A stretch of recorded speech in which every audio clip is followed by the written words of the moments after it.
Hello दोस्तों, स्वागत है आपका फिर से एक नई वीडियो नए टॉपिक के साथ। आज हम कक्षा 10 domestic data entry operator unit second की ओटी एंड ट्रू फॉल्स को स्टार्ट करने जा रहे हैं, जो कि एग्ज़ाम और आपके लिए बहुत हेल्पफुल है, 10th बोर्ड के लिए। चलिए स्टार्ट करते हैं। स्प्रेडशीट में निम्नलिखित में से किस डेटा विश्लेषण का उपकरण माना जाता है? कंसोलिडेटेड डेटा, गोल 6, सब टोटल, इन सभी को माना जाता है। अगला है, निम्नलिखित में से कौन सा एक विश्लेषण उपकरण नहीं है? तो एमएस एक्सेस करके होता है, या एमएस एक्सेल भी बोलते हैं, जिससे वो डेटा विश्लेषण उपकरण नहीं है, एमएस एक्सेस। अगला क्वेश्चन है, लिब्रे ऑफिस कैल्स से कौन सा ऑपरेशन किया जा सकता है? ये सभी ऑपरेशंस कर सकते हैं। Data store and manipulate data, create graphical representation data, analysis of data, यानी सभी के अपन कर सकते हैं। अच्छा, जो रेड हैं यानी कि वो राइट आंसर हैं। अगला क्वेश्चन है, कैल्स में स्प्रेडशीट फाइल का एक्सटेंशन क्या है? तो डॉट ओडीएस होता है इसका। अगला क्वेश्चन है अपना कि कंसोलिडेट का उपयोग करते समय डिफ़ॉल्ट कार्य क्या है, यानी कि जो काम करता है वो सम रहता है इसमें, सम यानी कि जोड़ना वैल्यूज़ को। अगला क्वेश्चन है, समूह द्वारा कॉलम पर टूल का उपयोग समरी फंक्शन को अप्लाई करने के लिए किया जाता है, तो इसका होता है सब टोटल के लिए किया जाता है। अगला क्वेश्चन है, इनपुट बदलते समय आउटपुट का अनुमान लगाने के लिए किस उपकरण का उपयोग किया जाता है? तो व्हाट इफ सिनेरियो को यूज़ किया जाता है। अगला क्वेश्चन है, व्हाट इफ टूल में आउटपुट प्रदर्शित होता है? ड्रॉप डाउन लिस्ट में आउटपुट प्रदर्शित होता है। अगला क्वेश्चन है, एब्सोल्यूट सेल रेफरेंसिंग के लिए कौन सा उदाहरण सही है? तो address of C and address of 5, यानी कि C5 कॉलम जो हमारा है स्प्रेडशीट का। अगला क्वेश्चन है, किस विश्लेषण उपकरण का उपयोग रिवर्स ऑर्डर के लिए होता है या ऑर्डर में होता है? तो गोल सीक में होता है। अगला क्वेश्चन है, मेन्यू बार में मैक्रो रिकॉर्डिंग को विकल्प से इनेबल किया जाता है? हाँ, टूल्स से किया जाता है। अगला क्वेश्चन है, निम्नलिखित में से कौन सा एक वैलिड मैक्रो नाम है? फॉर्मेट, यानी कि जो मैक्रो का नामकरण करना चाहिए वो शब्दों के साथ होना चाहिए, वैल्यूज यानी कि जो अंक रहते हैं उनके साथ नहीं होना चाहिए, और इसमें स्पेस नहीं होना चाहिए। तो जो पहला वाला है वो सही है। अगला क्वेश्चन है, किस लाइब्रेरी में पूर्व निर्धारित मैक्रो वाले मॉड्यूल हैं और इन्हें बदला नहीं जा सकता? तो लिब्रे ऑफिस मैक्रो में नहीं बदल सकते। निम्न में से कौन सी प्रोग्रामिंग भाषा है? बेसिक। अगला क्वेश्चन है, IDE से मॉड्यूल्स को दबाकर निष्पादित किया जा सकता, मतलब उसमें बदलाव किया जा सकता। अच्छा, IDE का पूरा नाम क्या है? Integrated development environment. ये कोडिंग के लिए यूज़ किया जाता है। एडिटर है F5 का यूज़ करते हैं। अगला क्वेश्चन है, इंसर्ट सीट डायलॉग बॉक्स इनमें से इन्वोक किया जा सकता है? तो सीट में कर सकते हैं।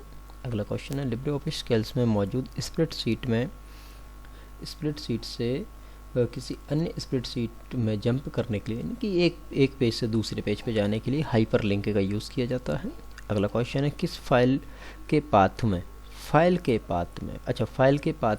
कितने फॉरवर्ड स्लैश होते हैं? 3 होते हैं। निम्नलिखित में से कमेंट है बोथ, यानी कि सजेशंस भी होते हैं एंड नोट्स भी होते हैं, ए और बी दोनों। एडिट मेन्यू में ट्रैक चेंज करने में सक्षम है? तो रिकॉर्ड, शो, कंपेयर डॉक्यूमेंट, ये सभी हैं। चलिए अब आगे बात करते हैं ट्रू फॉल्स की। कंसोलिडेटेड फंक्शन का उपयोग 2 या 2 से अधिक सीट को जानकारी एक सीट में संयोजित करने के लिए किया जाता है? तो ये है सत्य है।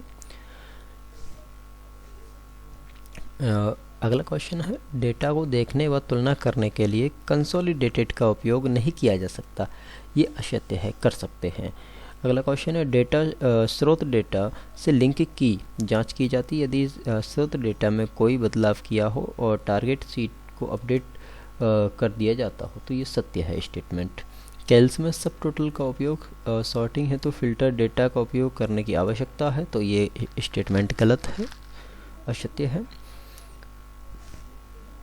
अगला क्वेश्चन है, सब टोटल टूल सभी कॉलम के लिए केवल एक प्रकार के समरी फंक्शन का उपयोग कर सकता है, तो ये भी अपना असत्य स्टेटमेंट है।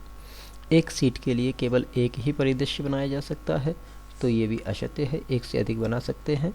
व्हाट इफ एनालिसिस टूल में एक एरे का उपयोग किया जाता है, व्हाट इफ एनालिसिस में नहीं किया जाता है, असत्य स्टेटमेंट है। इनपुट के आधार पर आउटपुट की गणना करते समय समरी का उपयोग किया जाता है, तो यहाँ पे भी आ जाएगा अपना सत्य।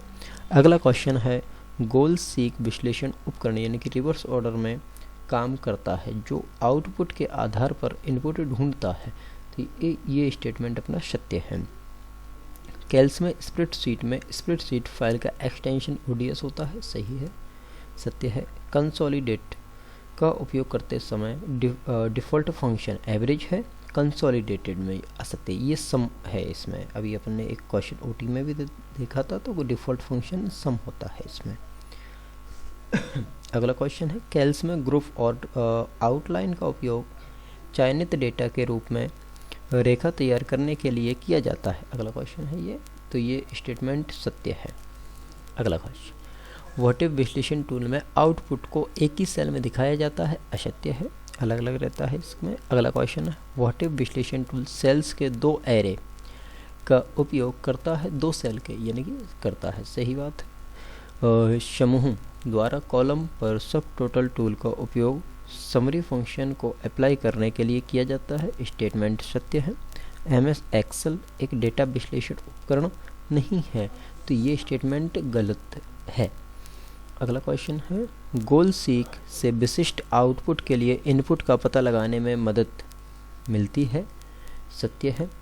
अगला क्वेश्चन है, कैल्स में सब टोटल उपकरण स्वचालित रूप से समूह बनाता है और समूहकृत डेटा पर कार्य करता है, ये भी स्टेटमेंट सही है। सी यानी कि जो किसी भी सेल का एड्रेस है, ये C5 एक एब्सोल्यूट सेल रेफरेंसिंग सत्य है। अगला क्वेश्चन, मैक्रो सिंगल इंस्ट्रक्शन को एग्जीक्यूट करने वाले निर्देशों का एक समूह है, ये स्टेटमेंट सत्य है। मैक्रो को एक बार बनाने के बाद किसी भी समय उपयोग किया जा सकता है, ये भी सत्य है। डिफ़ॉल्ट रूप से मैक्रो रिकॉर्डिंग की सुविधा चालू रहती है, तो ये असत्य, हमें चालू करना पड़ती है। अच्छा, ये जो मैक्रो वाले जो जितने भी क्वेश्चन है, ये आईएमपी हैं, ये सत्य असत्य और किसी भी प्रकार का हर फाइनल पेपर में 2 से 3 नंबर में आते हैं, ओटीज में आते हैं, तो इन्हें थोड़ा सा ध्यानपूर्वक करें। अगला क्वेश्चन है, मैक्रो की रिकॉर्डिंग को रोक पाना संभव नहीं है, ये स्टेटमेंट असत्य है, रोक सकते हैं। हर मैक्रो का एक नया नाम दिया जाना चाहिए, हाँ दिया जाना चाहिए, सत्य है। एक बार बनाया गया मैक्रो बाद में संपादित किया जा सकता है, यानी कि उसमें कुछ बदलाव कर सकते हैं, हाँ इसमें कर सकते हैं, सत्य है। डिफ़ॉल्ट रूप में मैक्रो का नाम मेन है, हाँ ये स्टेटमेंट भी सही है। मैक्रो के नाम में स्पेस को शामिल किया जा सकता है, असत्य है, स्पेस नहीं कर सकते, ये कभी ऑब्जेक्टिव टाइप में भी आया हुआ था, नेम जब भी मैक्रो का नाम करते स्पेस शामिल नहीं कर सकते। मैक्रो का कोड सब और एंड सब के बीच लिखा जाना चाहिए, सत्य है। लिब्रे ऑफिस कैल्स में मैक्रो ऑप्शन इंसर्ट मेन्यू के तहत मिलता है, असत्य स्टेटमेंट है। मैक्रो को एक फंक्शन के रूप में भी उपयोग किया जा सकता है क्या, ये स्टेटमेंट, इसे देखते ये सत्य स्टेटमेंट है, सही है, कर सकते हैं। मैक्रो लाइब्रेरी डॉक्यूमेंट खोले जाने पर स्वचालित रूप से लोड हो जाता है, ये स्टेटमेंट सत्य है। आगे बढ़ते हैं। आईडीई का पूरा नाम इंटीग्रेटेड डेवलपमेंट इन्वायरमेंट, ये कोडिंग के लिए और एक नोटपैड रहता है, नोटपैड टाइप से मॉड्यूल को F4 दबाव कर निष्पादित किया यानी बदलाव कर सकते हैं क्या, ये F5 होता है, ये स्टेटमेंट गलत है। कैल्स एक प्रोग्रामिंग भाषा है, ये भी असत्य है। फॉर्मेट अंडरस्कोर वर्ड एक वैलिड मैक्रो नाम है, हाँ ये सत्य है। लिब्रे ऑफिस मैक्रो लाइब्रेरी में पूर्व निर्धारित मैक्रो वाले मॉड्यूल हैं और उन्हें बदला नहीं जाना चाहिए, स्टेटमेंट भी सही है।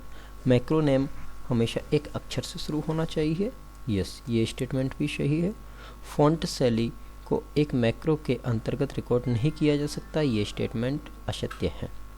एक फंक्शन के रूप में मैक्रो आर्गुमेंट को एक्सपेक्ट करने में और परिणाम रिटर्न करने में सक्षम होता है, ये स्टेटमेंट भी सही है। डिफ़ॉल्ट रूप से एक मैक्रो को स्टैंडर्ड लाइब्रेरी के रूप में सेव किया जा सकता है, ये भी अपना सत्य स्टेटमेंट है।